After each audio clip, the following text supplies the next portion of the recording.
Welcome to Season 2, Episode 6 of Life Beyond Loss, the podcast. This is a guest show where we share amazing and inspirational stories of navigating grief and loss through to healing and transformation.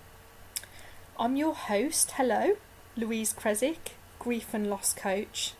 And on Episode 6, I'm joined by a health and wellness consultant, Clare Green. We're discussing something called secondary infertility, which is a loss that's not often talked about, and that may be why you haven't yet heard of it. Maybe it's not talked about perhaps out of fear of how people may respond to this, because linked to this is this idea of gratitude and being thankful for the children that we already have. But of course that isn't a replacement for the grief and loss that we can still experience. Claire shares how she's navigating this journey right now. This is very real for her, and she uses a beautiful analogy of painting a new picture. And she's also very open about sharing the life lessons that she has taken from the ups and downs of this process.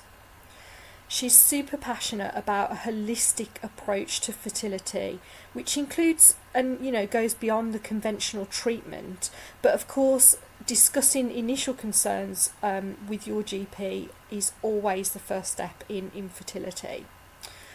But listening to this conversation, because it's absolutely fantastic, and I will meet you on the other side of this.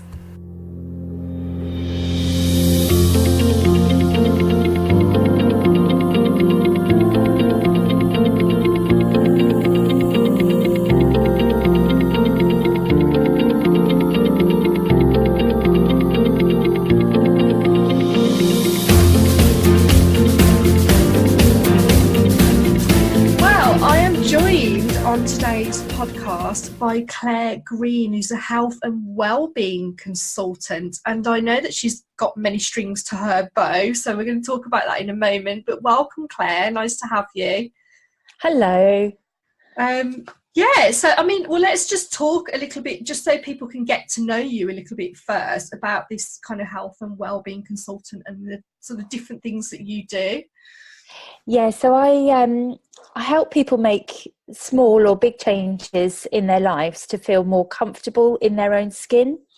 I've got extremely sensitive skin, and I help people deal with sometimes skin conditions, but to kind of detox what they put on their bodies to kind of better their skin conditions. And the fun bit is that I get to kind of pamper and treat them with natural skincare that is made in the UK.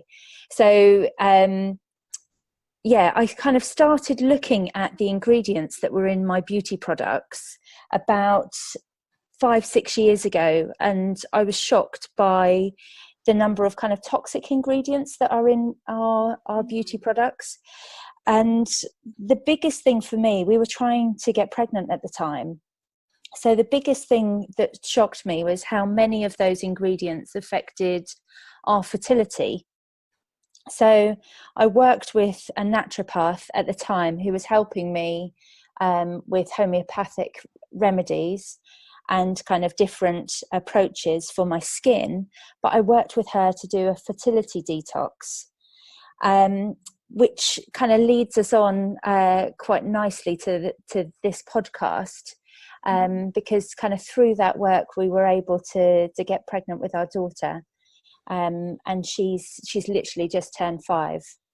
So that's a little bit about me and kind of what brought me to that journey. And I'm passionate about helping people kind of look at what they're putting on their bodies and inside their bodies, and make really good choices. Yeah, that's really interesting, isn't it? This is something I've just started to become a bit more aware of, I suppose, as I'm approaching my 40 birthday. It's sort of like, I'll get people, I'm not being big-headed, but people do say to me, you don't look 40, and that's brilliant. That's lovely feedback, isn't it? Always lovely to have. Nice. But I don't know, I'm just starting to become a bit more aware of that, and I will just share with you a bit of a funny story though, because recently I decided that I saw this video about underarm deodorant and the stuff Oh yes. in that, and I decided that I was going to go a bit like natural and have a go with this. You can get like these Himalayan rock salt sticks. Yes. That are Yes.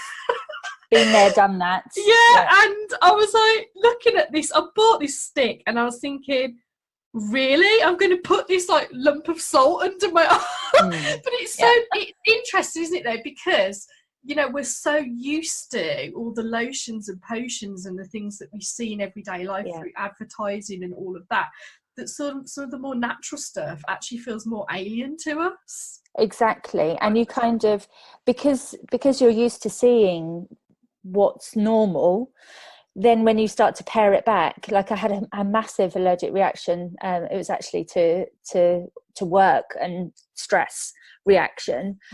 And I pared everything back. I didn't use shampoo, I didn't use conditioner, I didn't use body wash. I used this clay, and I would make it up in a paste, and that was fantastic. And that kind of really helped my skin and take everything back to normal, so that my natural oils were hydrating my skin, not artificial ones. Yeah. So it's an area I could talk for hours on it. But it's certainly something where, as soon as you start looking at the ingredients, there's a fantastic app which is called Think Dirty, and you can scan all of your beauty products. So anybody who's interested in finding out more, the first thing that I'd always say is go to Think Dirty, download the app, and look up your beauty products and see where they rate on the scale. It's a scale between 0 and 10. Nice little tip there. Thanks, Claire. Yeah. Nice tip. But so let's talk then more about loss, because obviously this is Life Beyond Loss, the podcast. And we've talked before and talked a little bit about your story, and like you said, that your journey with fertility, etc., and your daughter obviously is linked. So would you mind sharing with me, or everybody, I guess, that's listening, about what loss means for you?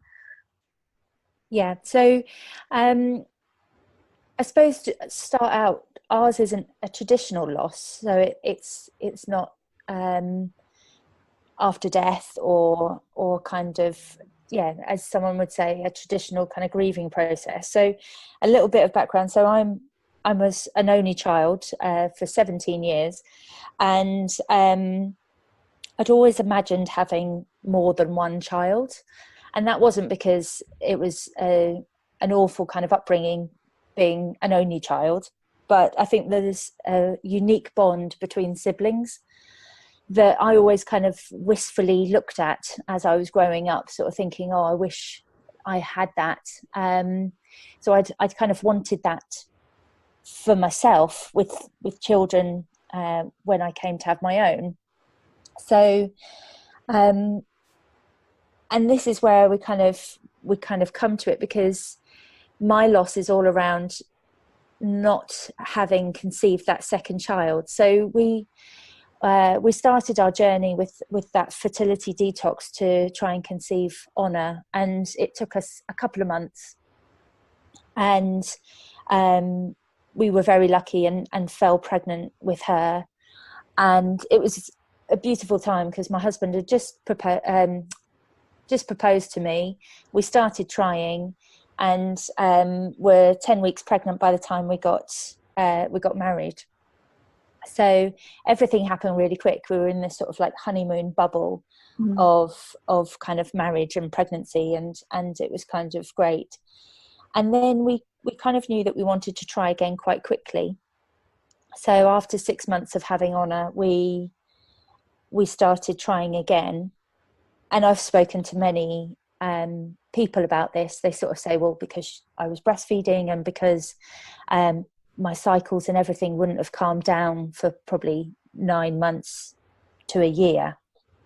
But yeah, so this is fast forward to 5 years later, and our second baby isn't here yet. So it's kind of coming to terms with the loss that might not happen.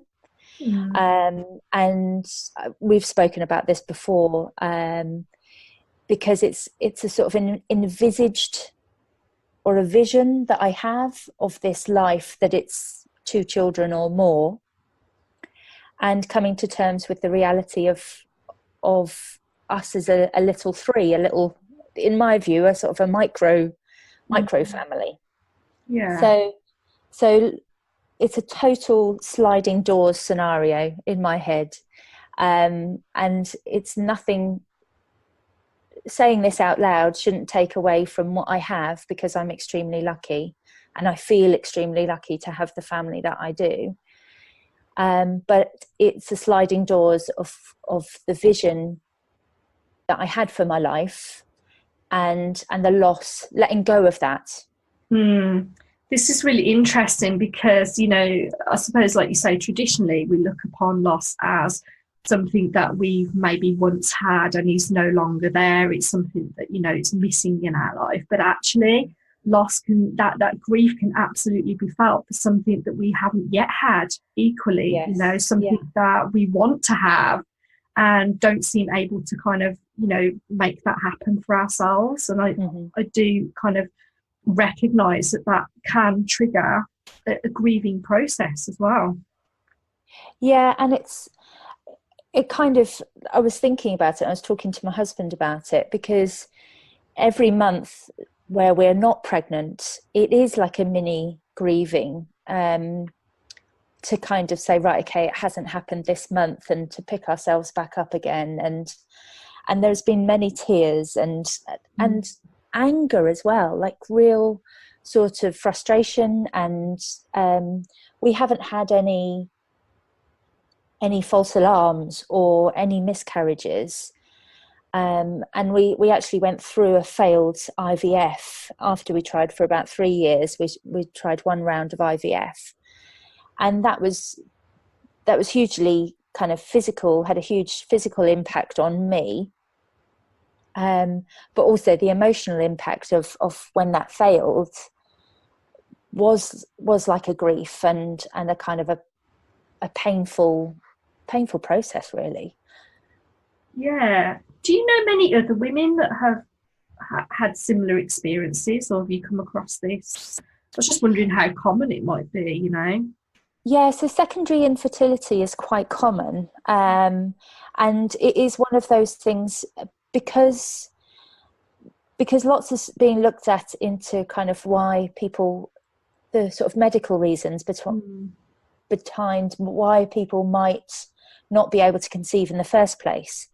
So there's a battery of tests that you get, you go through, especially if you're starting IVF, that kind of assess whether the male is sperm is fit for conception, and whether the female is as well.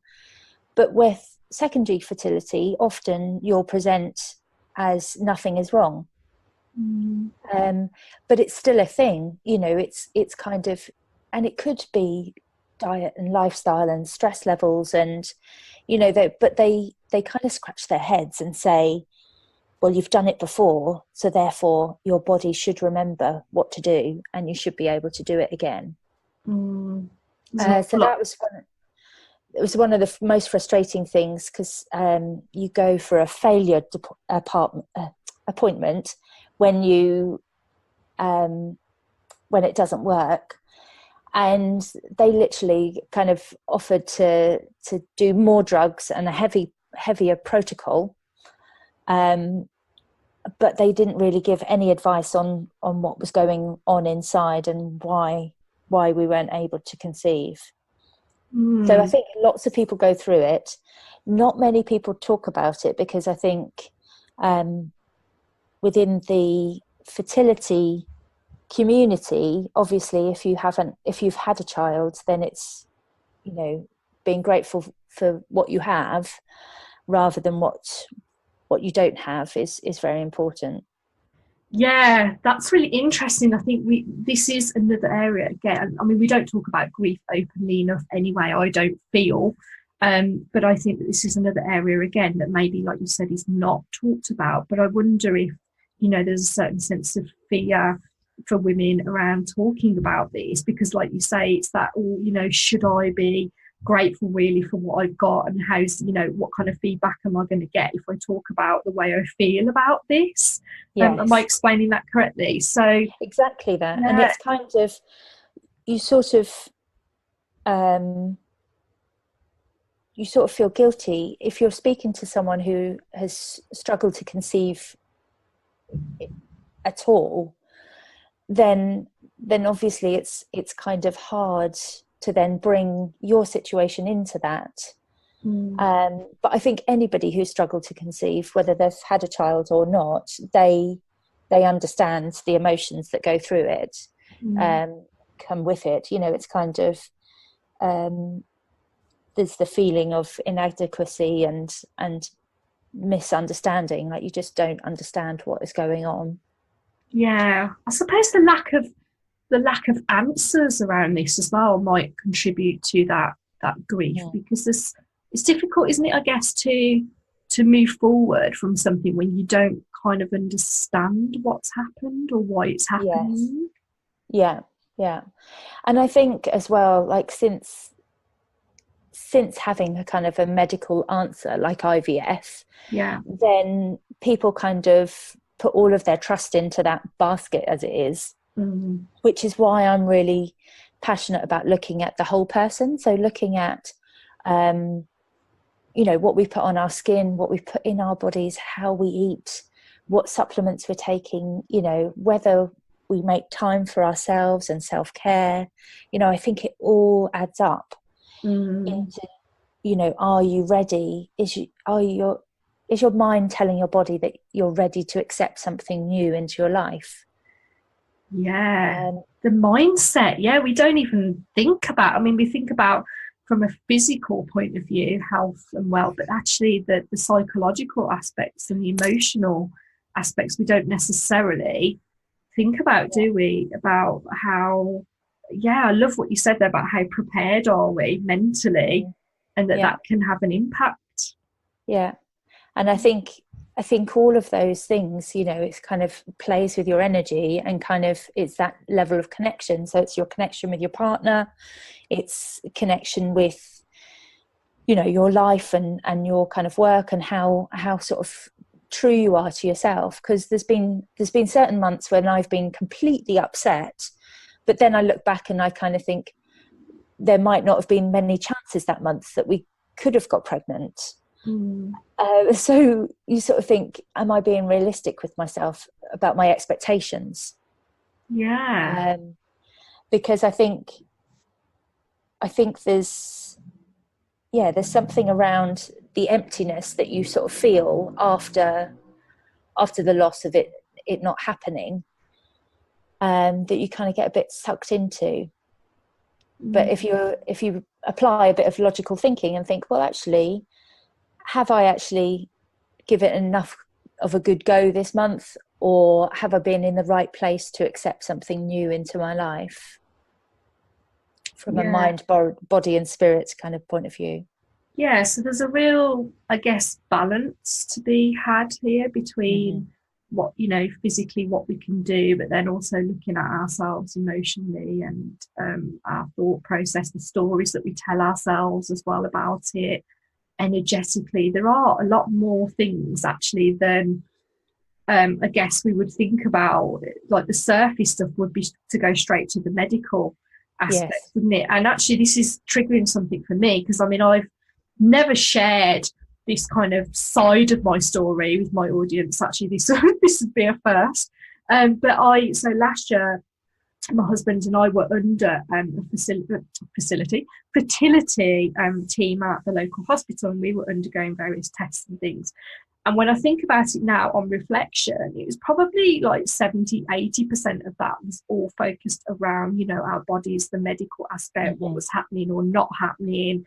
But actually then there was this moment of like probably 20% where we sat down with a midwife, and she kind of just went through a few facts about you know, maybe taking supplements will help, maybe cutting out caffeine will help, maybe and it's all these kind of maybes and ifs and buts, and it's like, and there's the sheet for you to take away and just go and read it.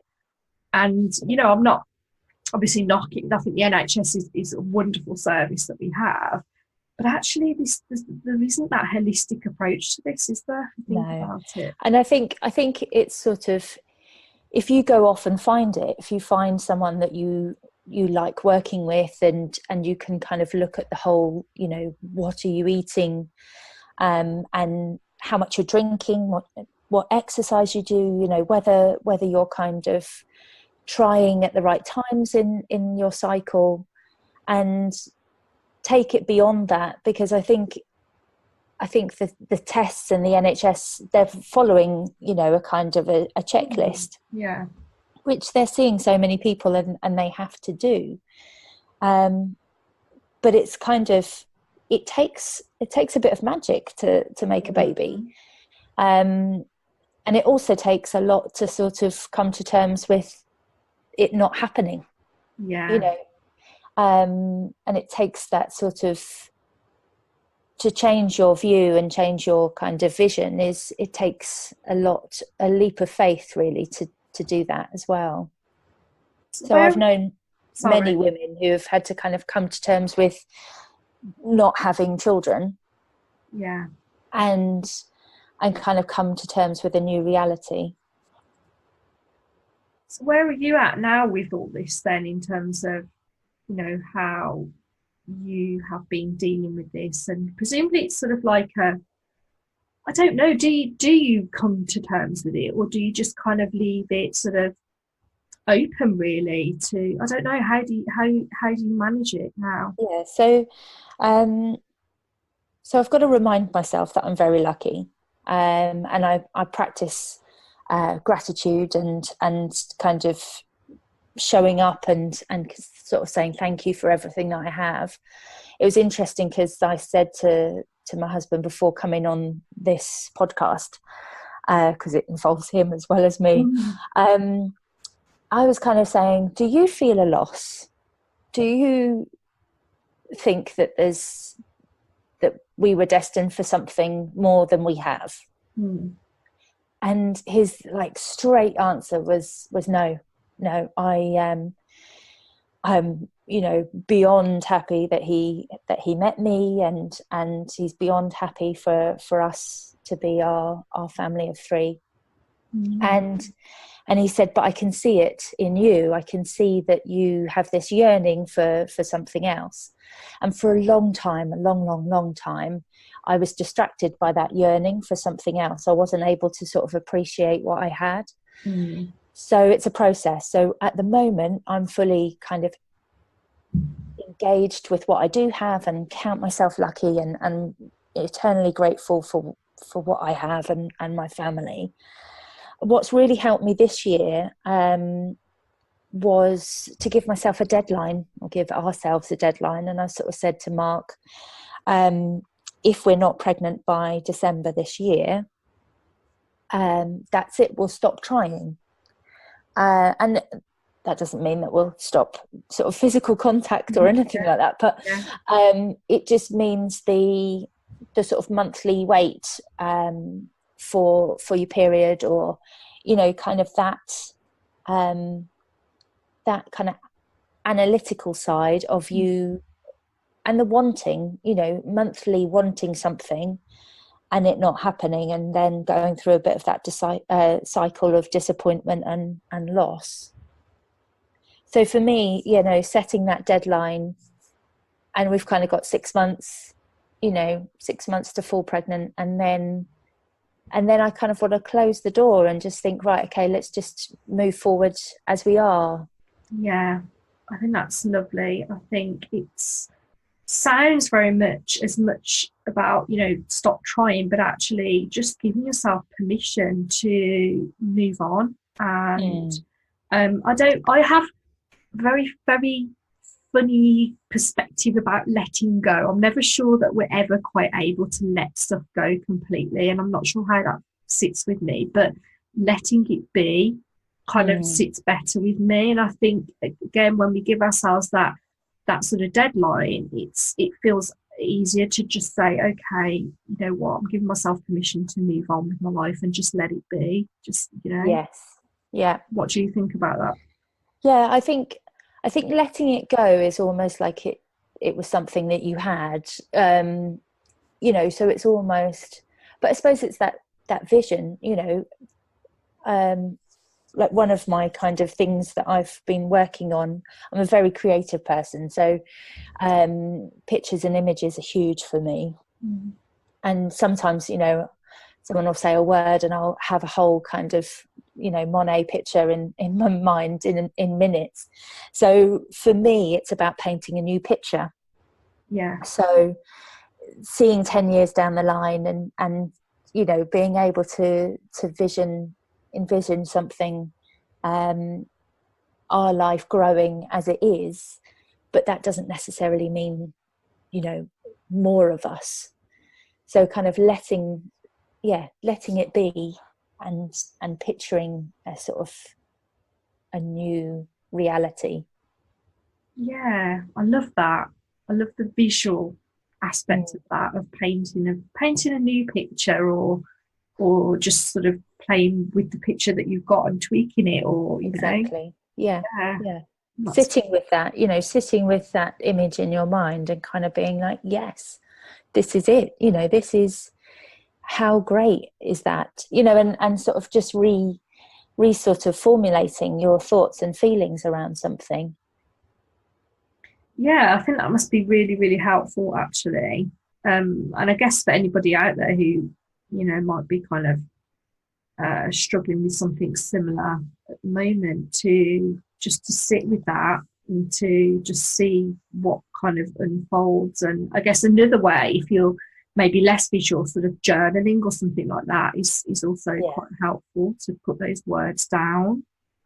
Yeah, and I think not being afraid of saying those things. And I know any time that I've opened up on Facebook or any social media platform about our journey with secondary infertility, I get a load of comments. I get a load of people saying, you know, thank you for kind of saying it out loud. And so with journaling, you can either be doing that to sort of get it out of your head and get it onto the page and sort of disconnect from it. But also it might be the start of something where you share it more widely and you start to help people through your journey and experiences. Yeah, I definitely think there's power in people's story, you know, hearing people's story, people sharing their story. I think it's actually, for me personally, part of my healing process, sharing that story. Yes, yeah, I think it's part of your self-care, isn't it? You kind of think, I'm not alone. You know, people, if I share this and at least one person comes forward, then we've found a connection there, and you're not alone feeling that feeling. Whereas it can be quite isolating, again, with the frustration and anger of like, why isn't something happening, or why can't I just let this go? Then it's kind of, if you share something and you're kind of a bit raw with your emotions, then people will be drawn to that. Do you think this experience has kind of taught you anything, either about yourself or, I don't know, life in general?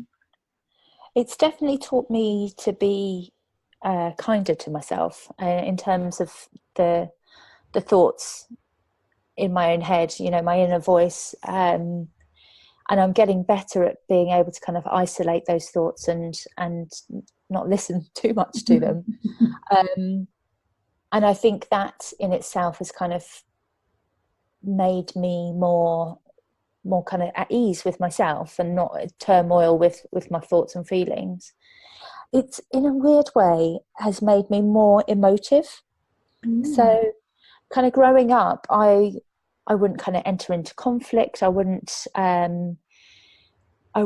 sort of show anger or kind of blow my top or anything like that. But this whole sort of process that we've been through, and it's kind of the ups and downs of IVF and not IVF and trying on our own, and sort of that striving and, you know, just keeping going.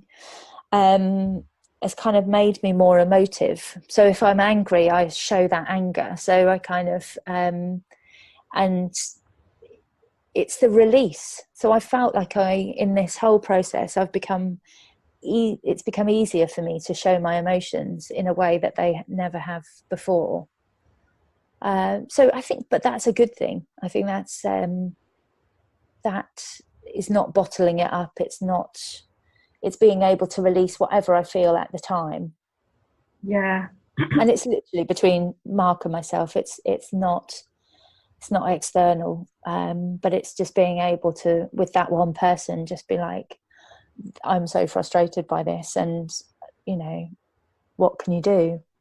Yeah, I think again it's part of, like you mentioned the word earlier about compassion, self-compassion and self-love and self-care. It's all part of that, isn't it? It's having that, giving yourself permission to do that, having that relationship with yourself and getting to know yourself and how you respond to things, and just being aware of, who you are and stuff like that. I think it's all part of that bigger picture, really. Yeah.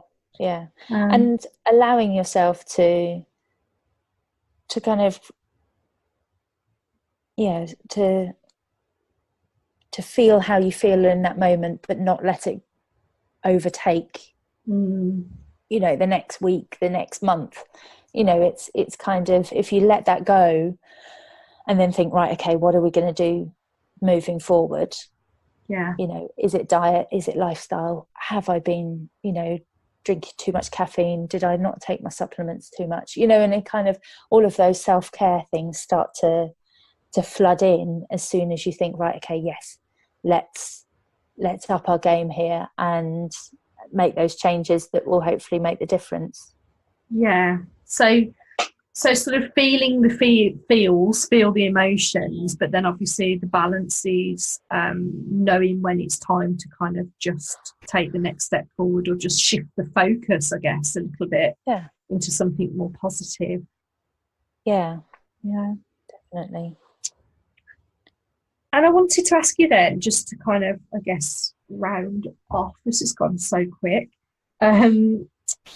Do you have any words of encouragement to share with other people, or maybe any tips or suggestions, things that, what would you recommend for anybody that's maybe struggling with something like this right now?